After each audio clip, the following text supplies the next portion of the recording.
Hello, yeah, the question is 3 divided by 5 to the power of 5 into 3 divided by 5 to the power of minus 3, and that is equal to 3 divided by 5 to the power of 5x minus 3. ಈ ಥರ ಇದ್ದಾಗ first ನಾವು ಏನು consider ಮಾಡಬೇಕು ಅಂದರೆ first we have to know the base should be the same. If base is same then we have to make a operation given in this column. Okay, ನಾವು first ಬೇಸ್ಗಳನ್ನೇ ಗಮನ ಕೊಡಬೇಕು. ಇಲ್ಲಿ ಬೇಸ್ ಏನಾಗಿದೆ, same ಇದೆ. 3 divided by 5, here also 3 divided by 5, here also 3 divided by 5. Question ನಾವು ಯಾವ ಥರ ನೋಡಬೇಕು ಅಂತಂದರೆ, ಒಂದು ಬೇಸು, ಇನ್ನೊಂದು ಪವರು. ಬೇಸ್ ಎಲ್ಲದು ಸೇಮ್ ಇತ್ತು ಅಂತಂದರೆ ಪವರು ಏನು ಆಪರೇಷನ್ ಕೊಟ್ಟಿರ್ತಾರೋ ಆ ಆಪರೇಷನ್ನ ನಾವು direct ಮಾಡಬಹುದಾಗತ್ತೆ.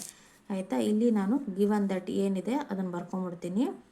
3 divided by 5 to the power of 5 into operation multiplication ಕೊಟ್ಟಿದ್ದಾರೆ, ಮತ್ತು ಬೇಸು ಕೂಡ ಸೇಮ್ ಆಗಿದೆ, minus 3 that is equal to 3 divided by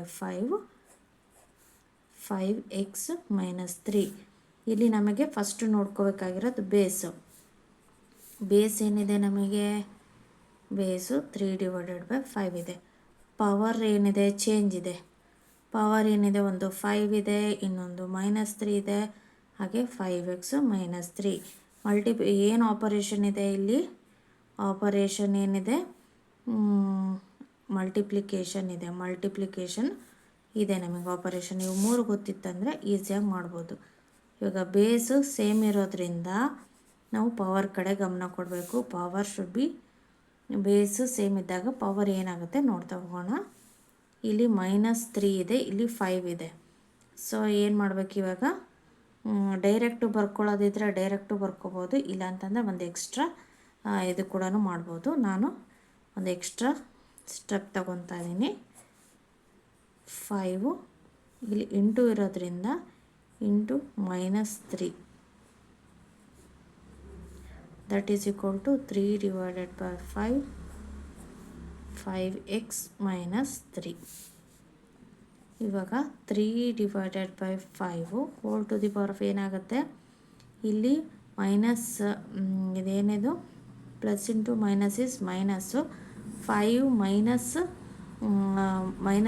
5 ಏನಾಗುತ್ತೆ, ಇಲ್ಲಿ ಇಂಟು ಇದೆ, ಇಲ್ಲಿ ಮೈನಸ್ ಇದೆ. ಸೊ ಹಾಗಾಗಿ plus into minus is minus. 5 minus 3 is 2. ಅರ್ಥ ಆಯ್ತಾ, ಇಲ್ಲಿ ಪ್ಲಸ್ ಇಂಟು ಮೈನಸ್ ಇದೆ ಆಪರೇಷನ್. ಇಲ್ಲಿ ಪ್ಲಸ್ ಏನಿಲ್ಲ ಅಂದರೆ ಪ್ಲಸ್ ಇರುತ್ತೆ. Okay, plus into minus is minus.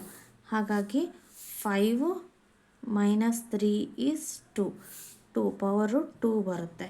Okay, 3 divided by 5x minus 3 as it is ಬರ್ಕೊತೀನಿ. ಇವಾಗ ಮತ್ತೆ ಬೇಸು ಸೇಮ್ ಇರೋದ್ರಿಂದ, ಈಕ್ವಲ್ ಆಪರೇಷನ್ ಇರೋದ್ರಿಂದ ನಾವು ಏನು ಮಾಡಬೇಕು, ಈಕ್ವಲ್ ಮಾಡ್ಕೋಬೇಕು. 2 ಹಾಗೆ ಇಟ್ಕೊತೀನಿ, 5x ಮೈನಸ್ 3. ಇವಾಗ ಇದ್ರದ್ದು ಸಿಂಪ್ಲಿಫಿಕೇಷನ್ ಮಾಡೋಣ. 5x that is equal to ಏನಾಗುತ್ತೆ, ಮೈನಸ್ 3, ಮತ್ತು ಈ ಕಡೆ ಹೋದರೆ ಮೈನಸ್ 3, ಇಲ್ಲಿ ಮೈನಸ್ 2 ಆಗುತ್ತೆ. 5x minus is equal to minus 5 ಆಗುತ್ತೆ ಅಲ್ಲ. ಅವಾಗ ಏನಾಗುತ್ತೆ, ಮೈನಸ್ಸು ಕ್ಯಾನ್ಸಲ್ ಆಗುತ್ತೆ, ಪ್ಲಸ್ 1 ಬರುತ್ತೆ.